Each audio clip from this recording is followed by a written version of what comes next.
No vamos a estar hoy meditando en la primera carta a los Corintios. Vamos a hacer otro paréntesis al de las últimas semanas. Vamos a estar viendo Primero de Reyes 3, que nos habla acerca de el gobierno del rey Salomón. La semana pasada en Rubí, en Barcelona, también pudimos meditar en esto, pero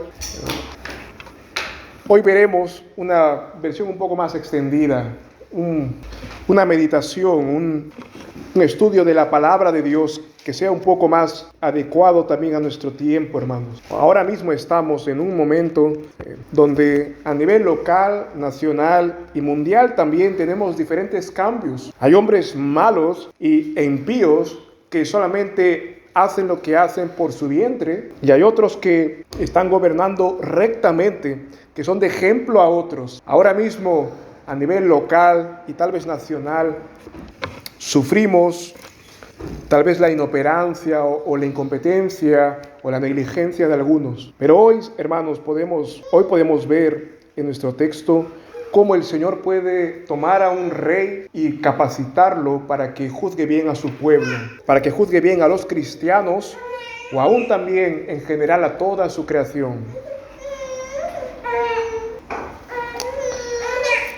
Hoy estaremos viendo un caso particular, hermanos, el caso de Primero de Reyes, el capítulo 3, donde Salomón va a demostrar su sabiduría, va a demostrar la justicia que Dios le ha dado. A manera de contexto, nosotros podemos recordar, hermanos, quién gobernó antes de Salomón, su padre David. Pero fijémonos en los años que habían pasado.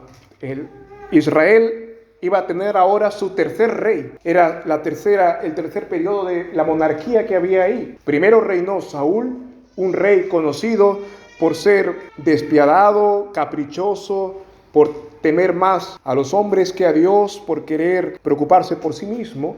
Pero luego después del paso de Saúl, vemos a un rey conforme al corazón de Dios, a un rey que desde muy joven buscó al Señor.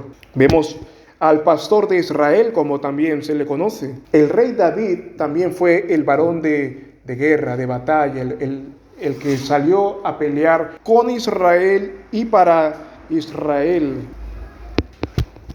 Podríamos decir del rey David, hermanos, que él desde muy joven, desde sus inicios, fue capacitado por Dios para gobernar. ¿Recuerdas la historia de David? Lo que él hacía antes de ser rey, o antes de ser siquiera capitán de Saúl. Él cuidaba las ovejas de su padre, pero el Señor lo adiestró allí para que, cuidando las ovejas de su padre, se enfrentara a cualquier león, si fuese oso, si fuese cualquier otro animal que quería hacerse con las ovejas. Él salía. Nosotros vemos la historia de David, un hombre capacitado desde sus inicios, y él cuidó así luego a Israel con todas sus fuerzas y con su vida. Pero ahora él ha muerto, y toda la experiencia que el Señor le dio a David, toda esa experiencia ahora se ha ido con él a la tumba.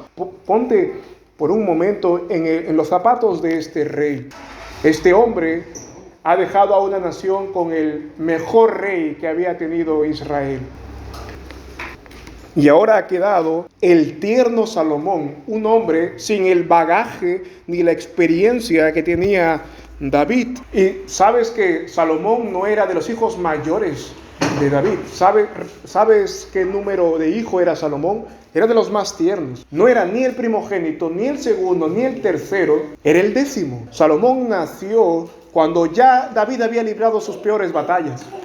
Salomón, cuando él vino a la tierra, ya tenía mucho caminar el rey David. Él no acompañó a su padre en la guerra. Él no cogió esa experiencia. Y este hombre ha de gobernar a Israel. Y este hombre ha de salir al frente de Israel. Hay cierta incertidumbre, hermanos. El texto no nos dice, no nos vamos a aventurar a más. Pero este es el panorama. Y David lo sabía. En 1 de Crónicas 29, David le dice al pueblo: mi hijo es tierno. Él no sabe cómo entrar ni salir. Y la obra es grande. Y encomienda al pueblo que se una al ungido de Dios, que es Salomón. Primero de Reyes, nuestro capítulo de hoy, se escribe, hermanos, en gran medida para la tranquilidad del pueblo de Dios. Va a entrar un rey joven, un rey tierno, sin experiencia, pero Dios lo va a dotar a este hombre de tal manera que no dotó siquiera a David su padre, ni a los que fueron antes de él, ni a los que fueron después de él. Y el capítulo 3 se escribe para que veamos la promesa que Dios dio a Salomón y al pueblo de que reinaría un hombre sabio. Y también allí encontramos, en nuestro pasaje de hoy, en el verso 16 en adelante, encontramos la demostración de esta sabiduría que Dios le dio a Salomón. Vamos a leer, hermanos. Veamos la sabiduría y el sentido de justicia que dio Dios a Salomón. Verso 16. Entonces vinieron dos mujeres rameras al rey y se postraron delante de él. Y dijo una de las mujeres: Ah, Señor mío, yo y esta mujer morábamos en una misma casa, y yo di a luz estando con ella en la casa. Y aconteció que al tercer día, después que yo di a luz, esta mujer también dio a luz, y morábamos nosotras juntas. Ninguno de fuera estaba en la casa, sino nosotras dos en la casa. Y una noche el hijo de esta mujer murió, porque ella se acostó sobre él, y se levantó a medianoche, y tomó a mi hijo de junto a mí, estando yo tu sierva durmiendo, y lo puso en su regazo, y puso en mi regazo a su hijo muerto. Y cuando me levanté por la mañana para dar el pecho a mi hijo, he aquí que estaba muerto. Pero lo observé por la mañana y vi que no era mi hijo que yo había dado a luz. Entonces la otra mujer dijo: No, mas mi hijo es el que vive, y tu hijo es el muerto.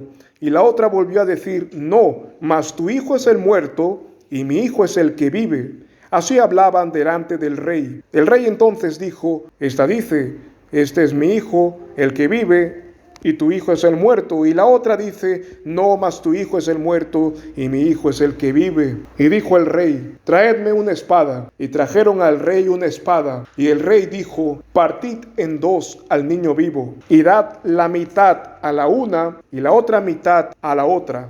Entonces la mujer de quien era el hijo vivo habló al rey, porque sus entrañas se le conmovieron por su hijo, y dijo: Ah, Señor mío, dadle a ella el niño vivo, y de ninguna manera lo matéis. Pero la otra dijo: No será ni para mí ni para ti, partidlo. Entonces el rey respondió y dijo: Dad a aquella el hijo vivo, y de ninguna manera lo matéis, ella es su madre.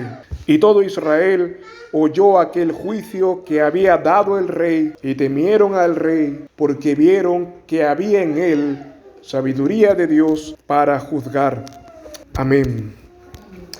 Hermanos, en este caso que la Biblia recoge para ver cómo iba a ser el reinado de Salomón, nosotros podemos ver diferentes cosas y aprender de ellas. Podemos aprender de quienes estaban litigando, de las rameras. Podemos aprender también acerca del caso oscuro que se le presentó a Salomón, y también podemos ver al rey mismo cómo procedió. Y a partir de estas cosas nosotros también podemos hallar sabiduría y también esperanza. Vamos por partes, hermanos, sobre las dos rameras. La Biblia no nos dice solamente que dos mujeres se presentaron ante Salomón. La Biblia nos dice qué tipo de mujeres habían llegado ante su presencia. Dos mujeres rameras, es decir, dos mujeres dedicadas a la prostitución. Alquilaban sus cuerpos a cambio de dinero. El caso no es escandaloso solamente, sino las mujeres mismas que presentan el caso, su vida es escandalosa. Nosotros podríamos pensar, hermanos, ¿acaso podría un ladrón venir ante un juez para denunciar que otro ladrón como él le ha hecho algo malo o algo peor? Nosotros pensamos en eso y no cabría la lógica. ¿Por qué haría eso un ladrón? Estas mujeres, sabemos que la ley de Dios a estas mujeres, ya para ellas, para su modo de vida, ya están muertas. Es decir, adulteran, están en la fornicación y hacen fornicar a otros de manera tajante. Estas mujeres cabrían en la descripción que dice el Señor Jesús. ¿Recuerdas? Hay del mundo por los tropiezos, pero ¿qué más? Dice, pero hay de aquel por el cual vienen los tropiezos, vienen escándalos. Esta mujer cabe aquí perfectamente, hermanos. Y el que hace pecar a otro, ¿qué dice el Señor? ¿Qué es mejor qué es lo que debe hacer el hombre que hace pecar a otros, a uno de los más pequeños del reino de los cielos? Dice, mejor para este hombre es que él se ate una rueda de molino al cuello y se tira a lo profundo del mar, porque el juicio será terrible para el que hace pecar a otros. Y estas mujeres caben en esa definición, hermanos. Estas mujeres perfectamente podrían ser calificadas así. Pero fijémonos, aún en esa condición y aún cuando no había nada bueno para ellas ser atendidas, así se presentaron al rey, así se presentaron a las autoridades que Dios puso para que puedan juzgar su caso, y esto por amor a su propio hijo. Se conmovieron las entrañas la entraña de la verdadera madre, para ir a presentarse, tragarse su vergüenza, para ir y que Dios juzgue su caso, que el rey juzgue su caso, la autoridad que tenía. Puede ser que ellas se hayan arrepentido de ser rameras, el texto no nos lo dice, hermanos, pero ante tal dolor de perder tu hijo, un clamor al cielo seguramente habrá habido. Puede ser que ella haya buscado un sacerdote para dar por su pecado, puede ser, hermanos, pero lo que sabemos es que fue delante del ministro de la espada. Sin importar la situación en que ellas estaban, ellas fueron a los medios que Dios dispuso para juzgar a los hombres. Hicieron bien. En un plano humano, hermanos, uno no puede aprender aquí que deberíamos buscar aquellos puestos por Dios para que resuelvan nuestro caso, para que traten con nosotros, aun cuando nuestro caso sea muy embarazoso o aun cuando sea muy vergonzoso contar y descubrir lo que nos ha pasado. Uno debería armarse de valor y presentarse o ante el magistrado civil o ante los ministros de la iglesia para que le ayuden en su caso. Y Dios hará. Dios envía su ayuda del cielo siempre por los medios que ha dispuesto. Por ejemplo, Dios manda que le amemos a Él y que lo conozcamos más. Y suele usar Dios el ministerio de la predicación de la palabra para enseñarnos. Suele la palabra de Dios misma ministrarnos. Dios nos muestra cómo es Él por medio de su palabra y por medio de la enseñanza de su palabra. Y Él allí, por medio de ese ministerio, nos enseña. Y por medio de ese ministerio también nos va a dar justicia. Nos va a dar lo que necesitamos.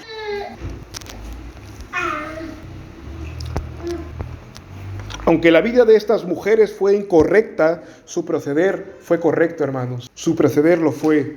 Si tenemos un conflicto grave con alguien, debemos buscar hacer lo que dice Mateo 18. ¿Qué es lo que nos dice este texto? Bueno, ármate de valor si él peca contra ti y esto no lo puedes pasar por alto, no lo puedes perdonar o simplemente requiere una solución por el bien del pueblo.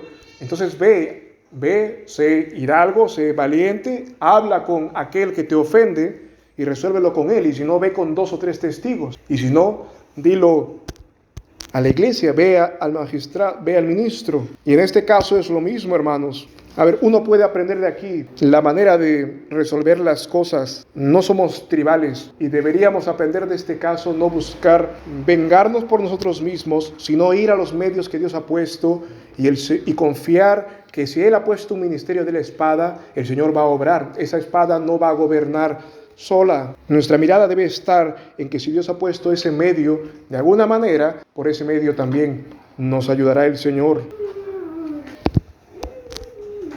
Si no hacemos esto, hermanos, vamos a terminar como a veces salen en las noticias, que se fueron o a los golpes o recibió, por ejemplo, vemos algunos grupos tribales que se van con arma limpia en la calle a pelear. La ley contempla la legítima defensa, pero no la venganza premeditada. Decía Crisóstomo que cuando alguien pega contra nosotros, se nos da la oportunidad de cómo resolver el asunto. Si caer en un mal mayor del que nos han hecho, o buscar los medios que Dios nos da para que el mal sea vencido solamente por el bien. Es una tentación muy grande cuando alguien nos agravia. Pero aquí estas mujeres hicieron lo correcto. El Señor nos ayude también en casos parecidos a buscar estos medios. ¿Y qué pasa, hermanos, cuando quien reina es simplemente corrupto a simple vista? Quien reina es incapaz. En última instancia, hermanos, deberíamos recordar que Dios es el que pone las autoridades, y aunque nosotros presentemos nuestro caso a una autoridad incompetente o a una autoridad que de alguna manera ha demostrado ser corrupta, nosotros cumplimos con el Señor tomando este primer paso. Y lo segundo es que esperemos que Él mueva todas las cosas para hacer justicia. También podemos ir a hombres justos y que nos aconsejen y que nos ayuden cuando el panorama es muy, muy sombrío en nuestro caso. Es mejor, hermanos, que nuestra causa justa, si el Señor le agrada y Él tiene a bien que no se nos haga justicia en esta tierra, en nuestro tiempo de vida, es mejor, hermanos, llevar y encomendar al Señor. Si es que Él ha determinado que el juez o simplemente se nos haga una injusticia y nunca hay oportunidad de reivindicación, es mejor sufrir una injusticia terrenal, limitada, que va a durar ¿cuántos años? 50 años, como mucho lo que vivamos a partir de esa injusticia.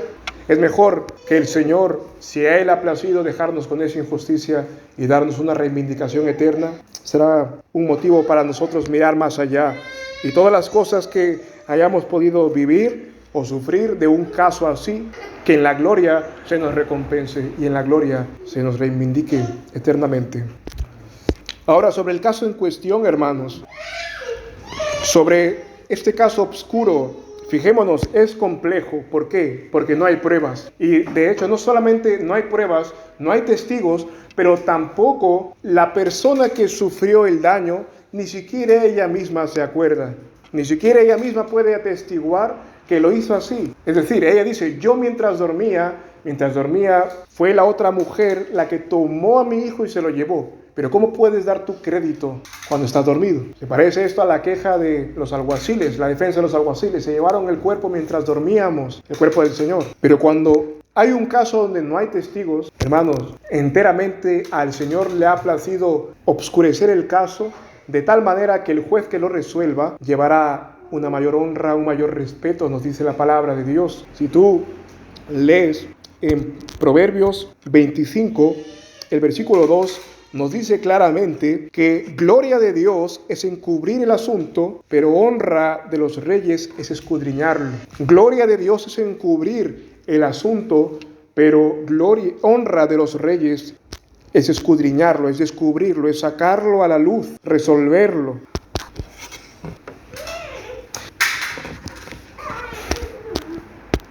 En este caso, hermanos, solamente el culpable puede hablar, pero si no quiere decir la verdad, no se puede saber, hermano. Es complicado, pero fijémonos en el texto que hemos leído de Proverbios. Dios fue quien puso este asunto complicado delante de Salomón. Y fijémonos, el patrón de Dios para con todas las personas que tienen autoridad, sea el nivel de autoridad que tengan, es así. Presenta situaciones encubiertas, difíciles de escudriñar, de resolver. ¿Para qué? Para hacerlos más sabios, para hacerlos más diestros en su juicio, en sus habilidades, y también para que sean más respetados, para que ellos busquen al Señor con todas sus fuerzas, para que ellos aprendan y reconozcan que la sabiduría para el día a día, porque Salomón no sabía que en ese día le iba a llegar el caso que haría que todo el pueblo tema. Nosotros tampoco sabemos cuándo recibiremos un caso o tendremos un problema en nuestra vocación, en nuestro oficio o en nuestra familia o en nuestro alrededor que determine a partir de eso cómo será el resto de nuestra o reputación o respeto ante los nuestros, ante los otros. No lo sabemos, hermano. Pero lo que vemos aquí es que Dios continuamente hace esto con los hombres. Por lo tanto, tiene sentido, hermanos, que el hombre, en pocas palabras, no es otra cosa que alguien que resuelve los conflictos, que alguien que sobrepasa y resuelve las pruebas, es un solucionador de problemas. Esa es nuestra labor en cualquier oficio, en cualquier actividad, hermanos, en cualquier cosa. Estamos puestos para resolver las cosas que Dios nos presenta. Eso es nuestra eterna vocación. Ser de Cristo, claro, pero poner en todas las cosas la justicia de Cristo, resolver todas las cosas en las cuales Cristo va a ser glorificado.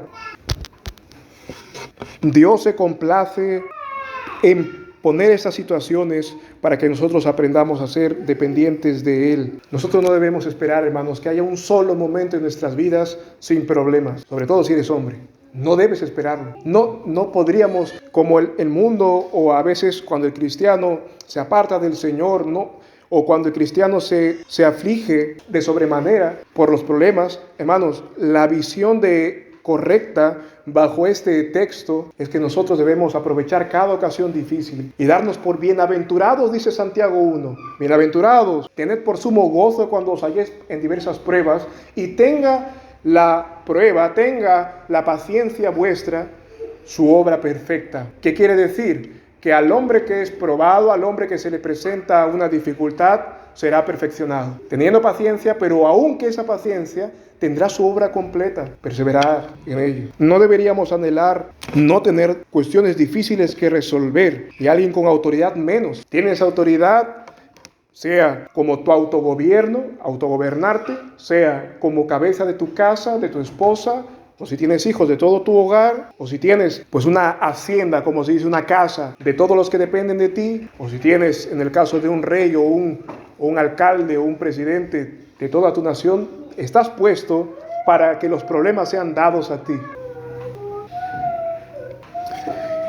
y para que glorifiques a Dios resolviéndolos. Es curioso, hermanos, el mandamiento se nos dice honrar a vuestros padres, y una manera en cómo el Señor nos ayuda a que los padres sean respetados es poniendo problemas que resuelvan delante de sus hijos y sus hijos los puedan honrar mejor.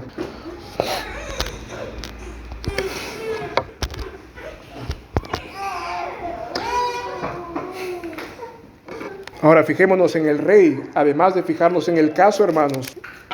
¿Cómo estaba el rey? ¿Cuál era la actitud? Él era tierno, él era ignorante, no era David. Él le faltaba mucho por ser como David, pero si eres consciente de tu ignorancia y de tu debilidad y de tu falta de madurez, entonces son más motivos para buscar ser diligente en buscar al Señor y todo juicio y todo conocimiento que necesites. Fijémonos, no lo hemos leído, pero el capítulo 3 de Primero de Reyes comienza diciendo que Salomón buscaba y ofrecía 1000 holocaustos al Señor. Claro, si tú necesitas el conocimiento y la autoridad y todo lo necesario para gobernar, necesitas mucho del Señor, no necesitas menos. Necesitas más devoción a Él. Y nos dice Primero de Reyes 3 que Él buscaba, dice el verso 3, mas Salomón amó a Jehová, en el capítulo que estamos leyendo de Primero de Reyes 3. Mas Salomón amó a Jehová andando en los estatutos de su padre David, solo que sacrificaba y quemaba incienso en los lugares altos. Iba a Gabaón y ahí ofrecían 1000 holocaustos sobre el altar. Lo mejor que hizo Salomón fue buscar al Dios de su padre con todas sus fuerzas. Oye, hermanos, vivimos en una sociedad que ya ha tenido muchas generaciones de generaciones que han recibido este evangelio y esta Biblia que tenemos en manos. Muchas generaciones. Y la manera de honrar a Dios sigue siendo la misma. Es decir, todo hombre tiene que buscar honrar al Dios de Jacob. Esa es la verdad. Y hoy, si pudieran escuchar a algún gobernante nuestro, alguna autoridad nuestra, y para no irnos muy lejos nosotros mismos, nuestra competencia viene del Señor, y buscarle a Él y honrarle a Él. Honrarle con sacrificios, que dice que no nos cueste nada, dijo David. No, con sacrificios que nos cueste. Eso costará nuestro tiempo, nuestras decisiones, costará nuestros bienes, todo. Cortarnos una mano si hace falta, con tal de honrar a este Dios. Cada hombre con autoridad, cada persona tiene que buscarle a Él si se le confía tanto. Y fijémonos, hermanos, el principio del rey Salomón se nos marca aquí. Para Salomón no había cosa pequeña. Es decir, el caso de 2 rameras peleándose por un hijo, yo estoy para otras cosas, él pudo haber dicho. Pero precisamente en este caso, que eran 2 mujeres tal vez indignas, Salomón encontró allí la ocasión por la que Dios le respaldó el resto de su reinado. Para Salomón no había cosa pequeña que tratar. Todo es importante. Hermanos, para nosotros, todas las cosas que tengamos, los problemas, o en el hogar no debemos dejar que se acumulen, o en nuestro oficio tampoco. Cada cosa que el Señor presenta, por más indigna y pequeña que pueda ser, atenderla con fidelidad es nuestro llamado. No sabemos cuándo encontraremos allí bendición más grande del Señor. Esto cualquiera de nosotros puede dar testimonio, hermanos, en el buen servicio que le hizo a un hombre, que después ese hombre lo bendijo de una manera que no pensaba. Ese hombre le trajo mucho bien, más del que había conseguido antes con la misma fidelidad. O tal vez ese problema que se trató a tiempo en la familia luego trajo grandes dividendos a la casa. O en la disciplina de un hombre, eso pequeño que cambió, eso pequeño que modificó en su agenda, de pronto el comenzar buscando a Dios o no atreverse a acostarse sin buscarle a Él, eso trajo los mayores beneficios a su casa que todo lo que había hecho anteriormente. Las cosas, todas las que presentan delante del Señor, todas las cosas que el Señor presenta delante nuestro, aunque parezcan insignificantes, pueden ser determinantes, pueden ser que marquen un antes y un después. Salomón fue diligente de estas cosas. Pero ¿qué hacemos los hombres, hermanos? ¿Y qué hacen todo hombre que tiene autoridad? Cuando llega... Hay hombres que se casan para decir que son esposos, pero realmente no son cabeza de hogar. O tener hijos para decir que son padres, pero no los quieren cuidar, ni educar, ni poner en el Señor. O cuando alguien asume un cargo político o un cargo de autoridad simplemente dentro de una empresa o tener más responsabilidad, pero solamente para decir que lo tienen, y hasta allí fue su competencia. Su competencia fue ser diligente hasta tomar el cargo o hasta tomar el título, y a partir de ahí ya no. Pero en la Biblia se nos dan títulos de reyes que nacieron y murieron, y ya está, solamente se les conoce porque fueron reyes, porque llevaron el título de rey. Pero también hubieron otros que se les dice que fueron rey y todo lo que hicieron, todo lo malo o todo lo bueno. Pero que nosotros, hermanos, si nos hemos de llamar varones, hombres, que seamos conocidos por un sentido alto de justicia, de rectitud, de diligencia. Si somos esposos, que seamos conocidos por ser cabeza de hogar. No puede ser que somos esposos, pero que nuestra mujer manda sobre nosotros, por ejemplo. O si somos esposos o padres, que seamos conocidos por proveer principalmente, y no solamente por tener el título de padre. Nuestra diligencia fue hasta casarnos y luego ya. En este caso, cualquier autoridad civil, su diligencia debe ser no solamente hasta antes del cargo, sino continuar allí realmente empezado. Y nosotros también.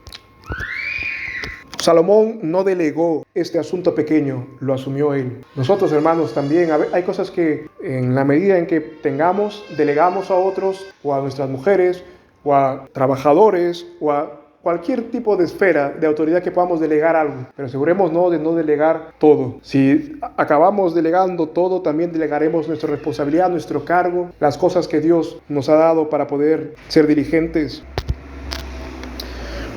Solamente para acabar en este punto, Salomón no fue como Belsasar. Belsasar, el rey de Daniel, el capítulo 5, se nos dice que allí él apenas llegó al cargo, lo único que hizo fue tener festines y banquetes. Que no se nos diga de nosotros, hermanos, tales cosas. Ahora, terminemos, hermanos, trayendo este texto más allá del plano humano y de los lazos que tenemos los unos con los otros y responsabilidades. Fijémonos nuevamente, pero apuntando esto a lo que somos también espiritualmente y nuestra condición y nuestra dependencia de Cristo. Las rameras, las dos mujeres rameras, aunque sus pecados eran flagrantes, hermanos, y su pecado era hacer fornicar a otros, nosotros cuando nos apartamos del Señor, cuando rompemos su pacto, cuando nos vamos del pacto que tenemos con Cristo, ¿cómo se llama en la Biblia? ¿Cómo se le llama a Israel cuando ofrendaba a otros dioses? Cuando seguía a otros dioses. ¿Cómo se le llama? Se le llama infiel, se le llama adúltero. Si nosotros nos vamos de Cristo, en alguno de sus consejos, en alguno de sus caminos, también se nos es llamado igual. Y además, hermanos, pasa que el hombre cuando deja a su Señor, también enseña a otros a dejarlo. O cuando pierde una buena costumbre y adquiere un vicio, enseña a otros a llevarlo. Hermanos, si tú y yo participamos de esto, no somos mejores que estas dos mujeres. Estas dos mujeres delante del rey eran rameras. Nosotros delante de Cristo, por nuestros pecados y por hacer pecar a otros, somos también considerados infieles, adúlteros. Pero fijémonos que este rey aceptó la audiencia de estas mujeres, hermanos. No solamente nos muestra el sentido de justicia de Salomón, sino que también nos muestra que en Cristo cualquier hombre, aunque sea el más miserable de los hombres y su reputación indeseable, aunque su vida sea marcada por la iniquidad, aunque solamente se le conozca por ser un pecador y un transgresor y que trae a otros consigo al mal, aunque sea así nuestra reputación, así cargados de pecados, podemos ir a nuestro Señor Jesucristo, que es un Rey mucho más alto, que gobierna toda la tierra.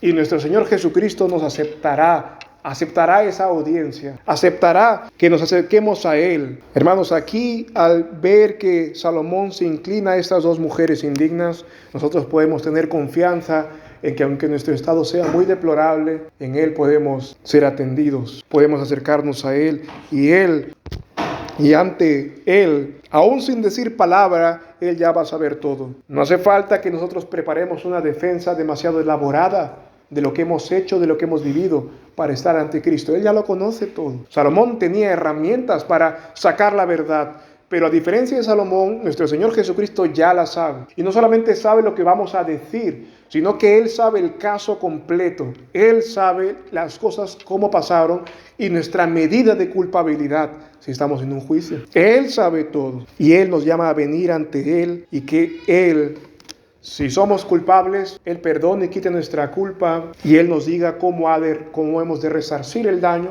y si nuestro daño es irremediable, simplemente que nos dé su perdón y la manera de vivir ahora. Si vivíamos orgullosos, pues ahora viviremos humildes delante de Él. En Salomón vemos que el Rey, nuestro Rey Jesucristo, recibe al más indigno de los pecadores. Él vino para darnos su justicia y su perdón, hermanos. Aquí podemos ver esto. Salomón se inclina a oír a una ramera. ¿Por qué, hermanos?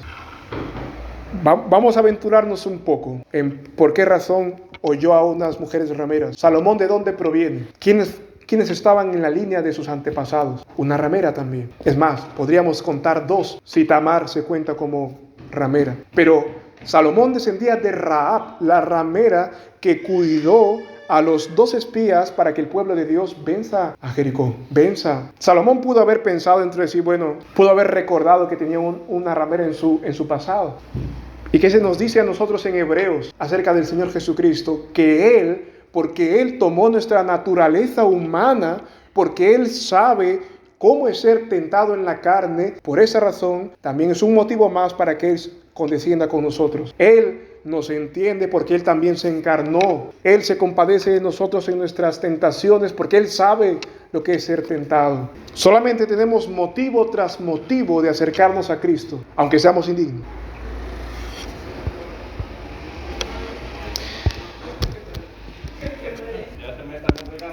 Además nos dice, hermanos, y para acabar, que vayamos a Él continuamente, y aun cuando nuestra súplica no sea atendida por otros hombres, Él la oye. ¿Te acuerdas de la parábola de la mujer, de la viuda ante el juez injusto?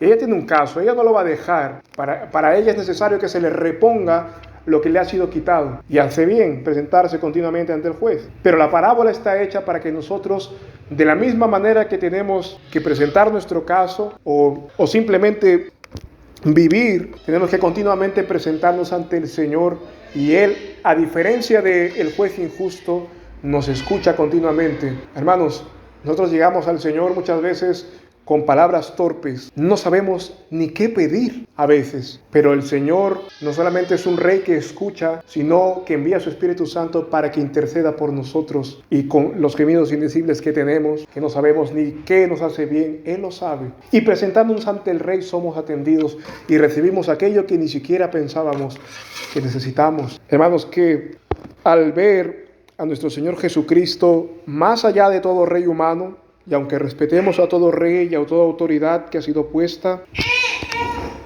que veamos que en este rey Salomón, en este caso, era teniendo esta pequeña cosa, atenderá también las nuestras. Todas las cosas, no hay un asunto pequeño que no debamos llevar al Señor. Al contrario, cuando consideremos que hay un asunto pequeño que no deberíamos llevar al Señor, probablemente nos confiemos y pequemos, como cuando el pueblo de Israel se confió y le entró por ahí la mentira y la astucia del otro. Que podamos vivir nosotros, hermanos, viendo que nuestro Señor solamente nos ha dado motivos para acercarnos a Él, que su sabiduría para juzgar sea suficiente. Mira lo que dice el texto, el verso 28, para acabar. Todo Israel oyó aquel juicio que había dado el rey y temieron al rey porque vieron que había en él sabiduría de Dios para juzgar. Imagínate, hermano, por un momento, visualízalo. El pueblo, cuando escuchó este caso, pudo haber pensado, este rey va a sacar la verdad, aunque esté muy escondida, aunque esté muy encubierta, él la va a sacar. Dios está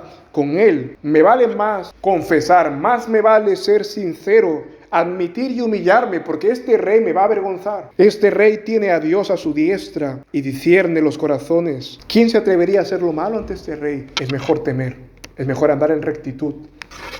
¿Quién osaría hacer daño a su prójimo bajo este reinado? ¿A quién se le atrevería a hurtar? ¿A quién se le atrevería a hacer daño? A nadie. Bajo este rey, imposible.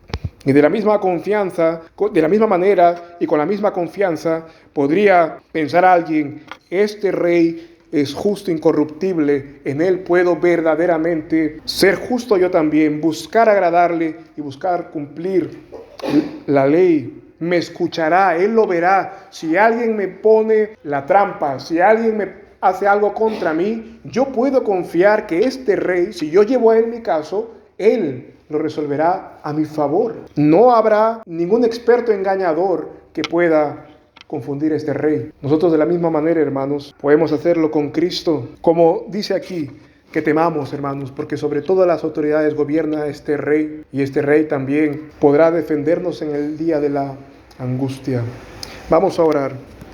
Padre Santo, te damos las gracias, Señor, porque por tu bondad estamos aquí, por tu misericordia, aunque siendo como estas mujeres, pecadores, llenos de pecados, de infidelidad a ti, Señor, tú así nos has recibido, hoy nos atiendes, hoy si estamos en Cristo, tú nos escuchas, Señor, y además nos adoptas, y además echas al fondo del mar nuestros pecados y te olvidas de ellos, y nos vuelves a llamar, como llamaba el esposo a la esposa, ven. Aquí estamos, Señor, sabiendo que tú eres nuestro Rey, por sobre todas las cosas, y que no hay hombre que escape a tu trono, a tu juicio. Y aquí estamos, Señor. Ayúdanos a arrepentirnos si perseveramos en algún mal, si hacemos lo malo en oculto, si hacemos el mal a nuestro prójimo, si hoy estamos de alguna manera aprovechándonos de nuestro prójimo o haciéndole daño o no prestándole la atención debida. Señor, ayúdanos